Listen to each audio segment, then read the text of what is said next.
Greetings and welcome back. This is the week 2 gathering for Out of This Realm. Say hello, guys. Hey. Hello, guys. Hello. Nice. Like a bunch of trained astronauts. Okay. So we are starting week 2, and right now we are out in front of Team Laser's base. We're going to start each week with a quick base tour. We are going to start here at Team Laser's base, so I will need one of you to kind of just walk me through things that you want me to see, and the other team can follow along, but please don't steal or break the base. This is honor system.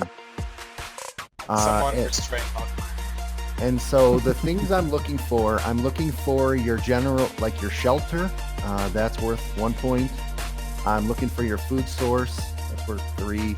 Your wood source is worth 3. Your cobblestone generator is worth 2. And then an overall tiebreaker point if we need one. So, does somebody want to just, and I'm hoping this won't be like a 10-minute tour, just a quick overview of the main points. Okay, yeah, I can do it. Cool. I see you have a beacon, actual beacon. Yep. Cool. So we activated our beacon and colored it, our team color. Okay.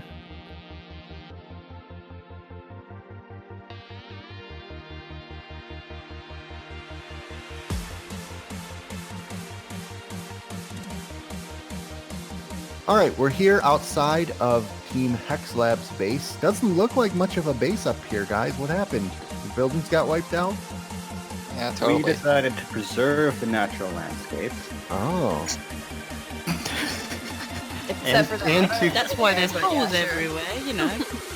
And to conserve resources. Except for that big This thing is a over there, temporary of course. home. We didn't feel the need to expend a lot of things to create a lavish base. Oh, temporary home. So you're still planning to get to the planet. You think that the other team is gotten too comfortable? Exactly. Oh, okay.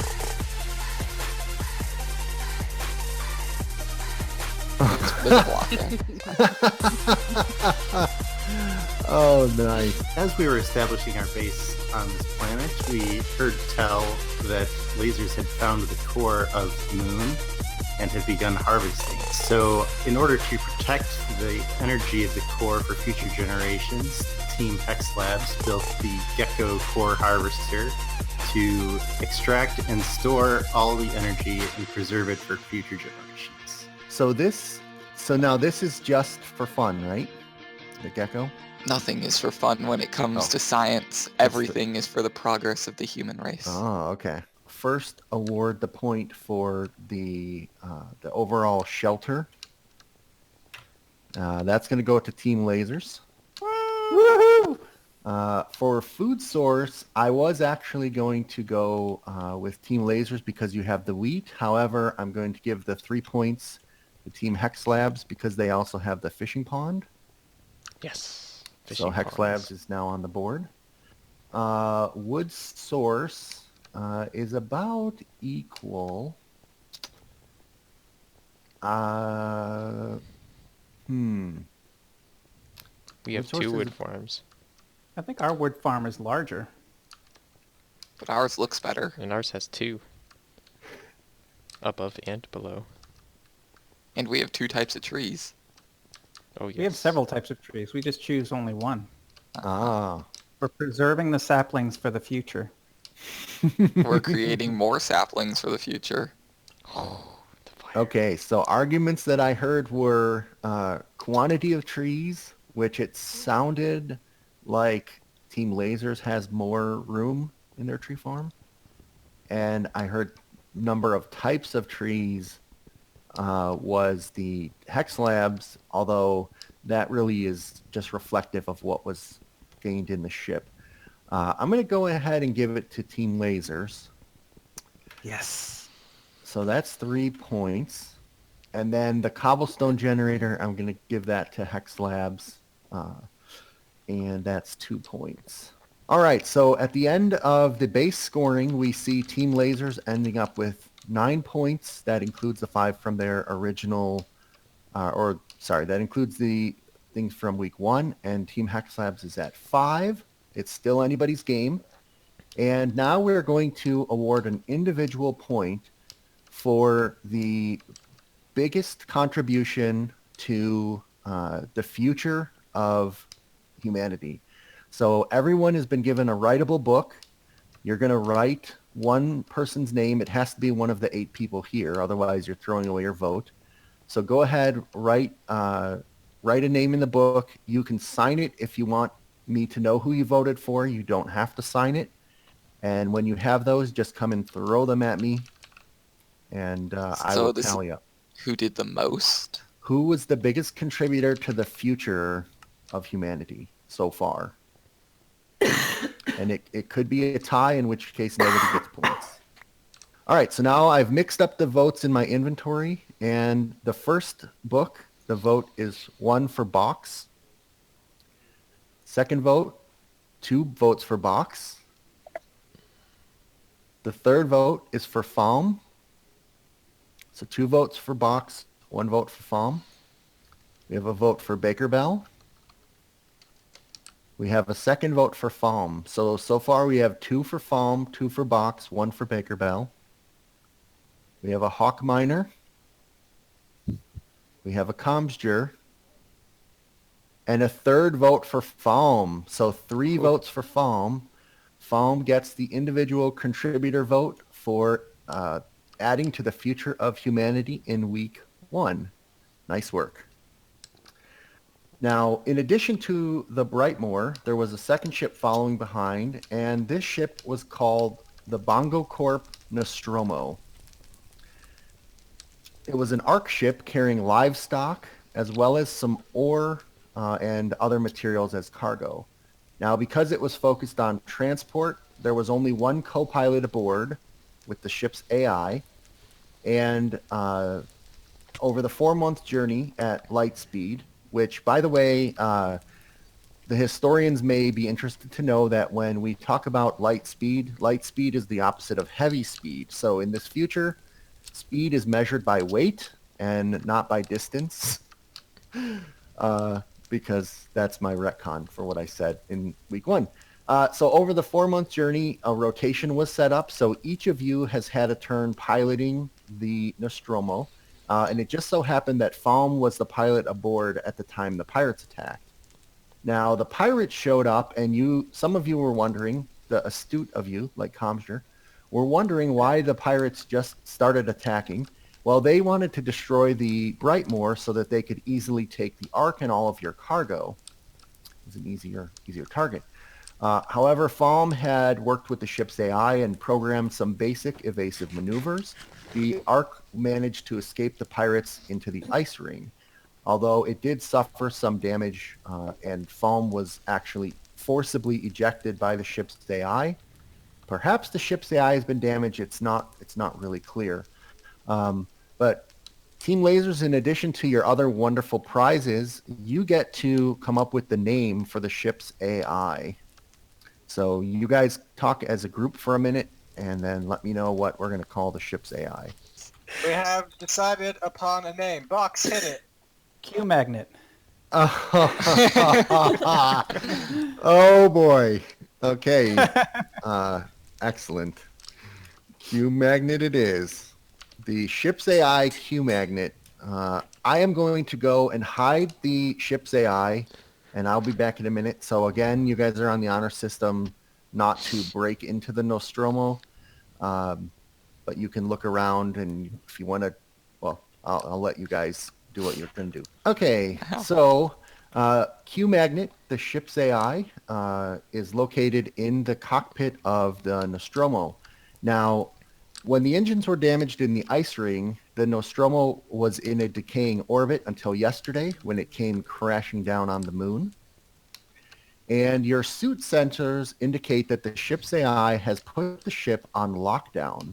It's not responding to your manual overrides to open the doors. So your challenge is going to be to race through the Nostromo and retrieve the AI. I have a question. Wait, just hold on. Since the ship's on lockdown, you cannot enter through normal means. The only way to get into the Nostromo is going to be to break in through the engine couplings. So each team has a double chest there, and it should contain 4 iron picks you can use in this challenge. So obviously you can see the engines are outlined by bedrock. That's the space you're going to go into, and you have to stay in your own lane. You can't go into the other team's lane. Okay. Now you can expect, because the ship was jostled around with the evasive maneuvers, and hop down from there so you're not like already breaking anything until I say go. Sorry. You can expect that the cargo has been flung around a bit, so it may not be very orderly in there. And not only that, but the ship seems to be powered down except for the lockout mechanism, so there's no lights. So you should also have 4 torches in your double chest. Now, along the way, you can keep any loot that you find, keep any of the items from storage, or mine valuable ores. If you would like to leave any gear behind before you go inside, you can put them in these double chests here. But you can't, if you brought any chests with you, you can't use those to store your stuff. And you can't use the ender chest that I just gave you. Now, you can leave the Nostromo at any time. What I mean is, if you go in halfway and you decide you want to come back out and put stuff in these chests, that's fine. But you can't go back to your base at this point. And behind us here, you'll see that in addition to being the first to get to the AI, there are different ores that were stored in the ship, and they're worth different amount of points. So coal, every block or every piece of coal will be worth 1 point. Every block of iron, gold will be worth 2. Every piece of redstone will be worth 2. Every piece of lapis is 3. Diamond is 3, and emerald is 3. So we're gonna, and the ship's AI itself, Q Magnet's rescue, will give one team 200 points. So not only is it a race to get to the AI, but it's also a race to get points. If you were to run all the way to the front and get the AI without mining any minerals, you'd get 200 points. And as soon as someone grabs the AI, everyone's teleported back here, and your points are locked in. All right. Any questions? Yes, I have a technical question. Sure. How is the ship in a descending orbit if this moon doesn't have an atmosphere? It's a good question. Still Well, has gravity. Was Yeah, it I mean- continuously slamming into the ice barrier over and over and over again? Because that's pretty funny. I mean, maybe it has something to do with the gecko draining the core. You know, you'll have to ask the scientists of your team. I'm just the disembodied narrator. So, Of course. okay, so I am going to be in game mode 3. I'm going to go down the middle of the ship so I can kind of look at you both from side to side. Any other questions before we break in? All right. Remember, this is a race, but it is also a point gathering mission. So think quickly about your strategies, and on your marks, get set. Let's go. Go. We have Team Hex Labs in the ship. Actually, Kaylin, you're going to have to go in through the bedrock. You can't go through the middle. Nice try, though. We've got some... looks like in addition to hopefully carrying livestock, there were some hostile minions in the storage containers. Travolta and Team Hex Labs, I think, or somebody has reached the vertical section of the ship. It is Cloud Wolf. He is making his way. Just keep going, Cloud. Go, go, go. Okay, looks like their team supports him, making progress through the vertical section now. This is the trickiest bit of the ship. I see some more denizens eyeing Cloud Wolf, but he actually seems to be... Oh, okay, Cavolta. He seems to be untouched at the moment.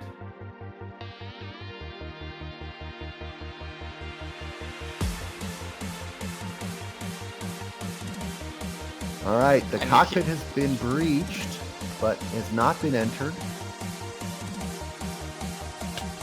Oh, Cloud Wolf knocks the silverfish out through the side of the ship. That was pretty close for a minute there. Cloud Wolf is looking through the cockpit, but he's not seeing the AI. Q Magnet, where have you been?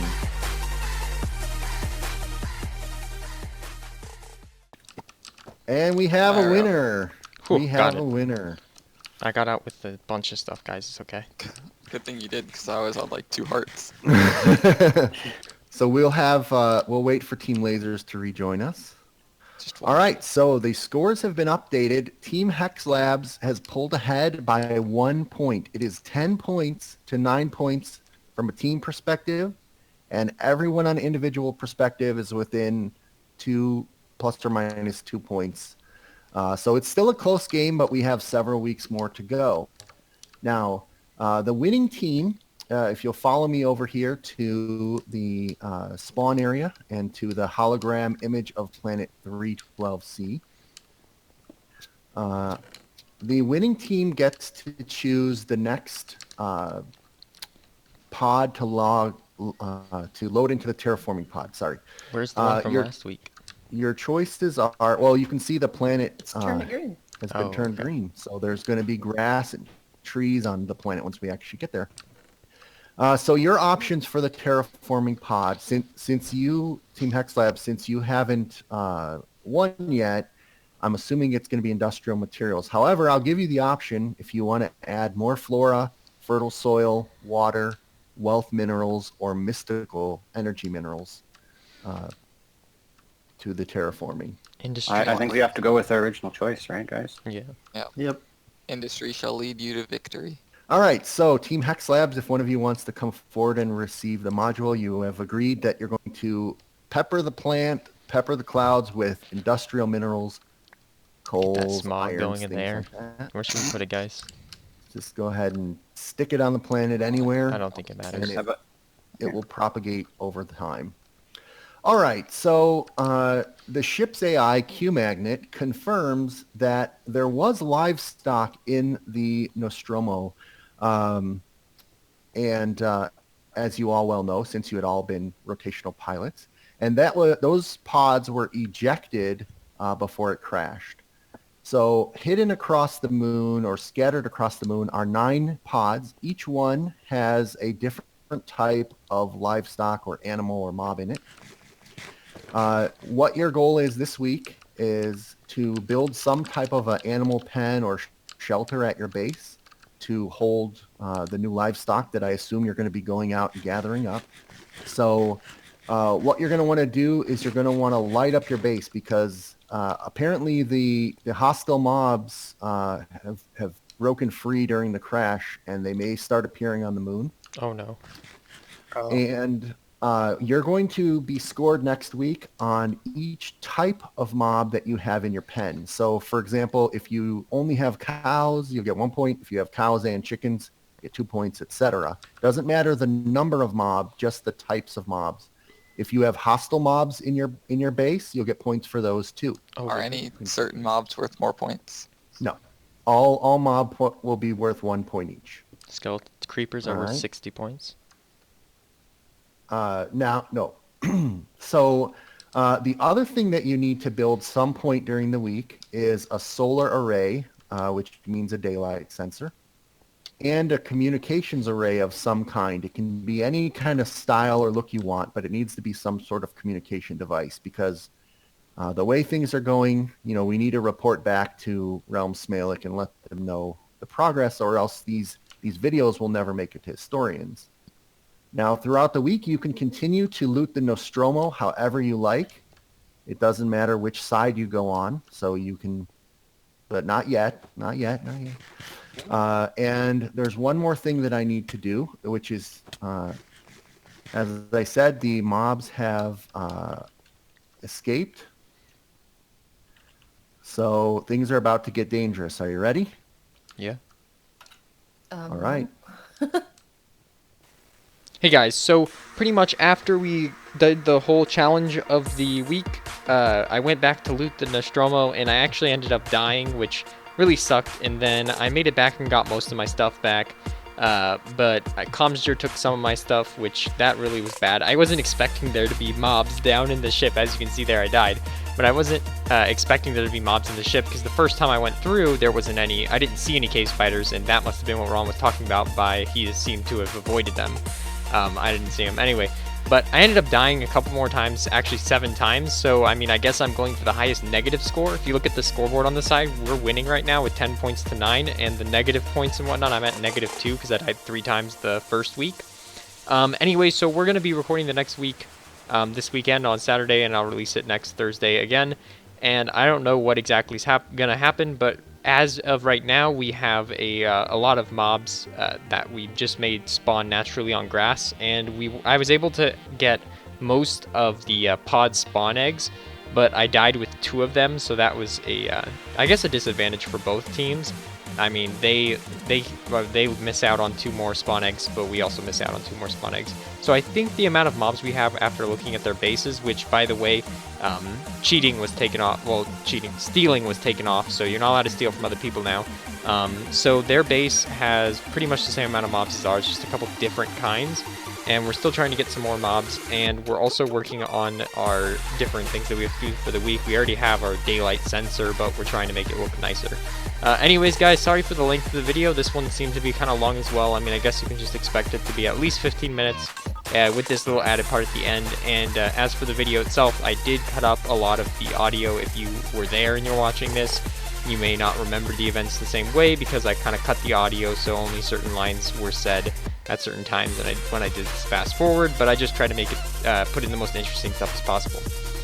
Anyways, guys, other than that, thanks for watching this week's episode, and I probably won't make too many episodes in between next week's, but I hope you guys enjoy this series. It's really fun to play, and I'll be continuing with these for the next 8 weeks, so expect at least 6 more videos on it.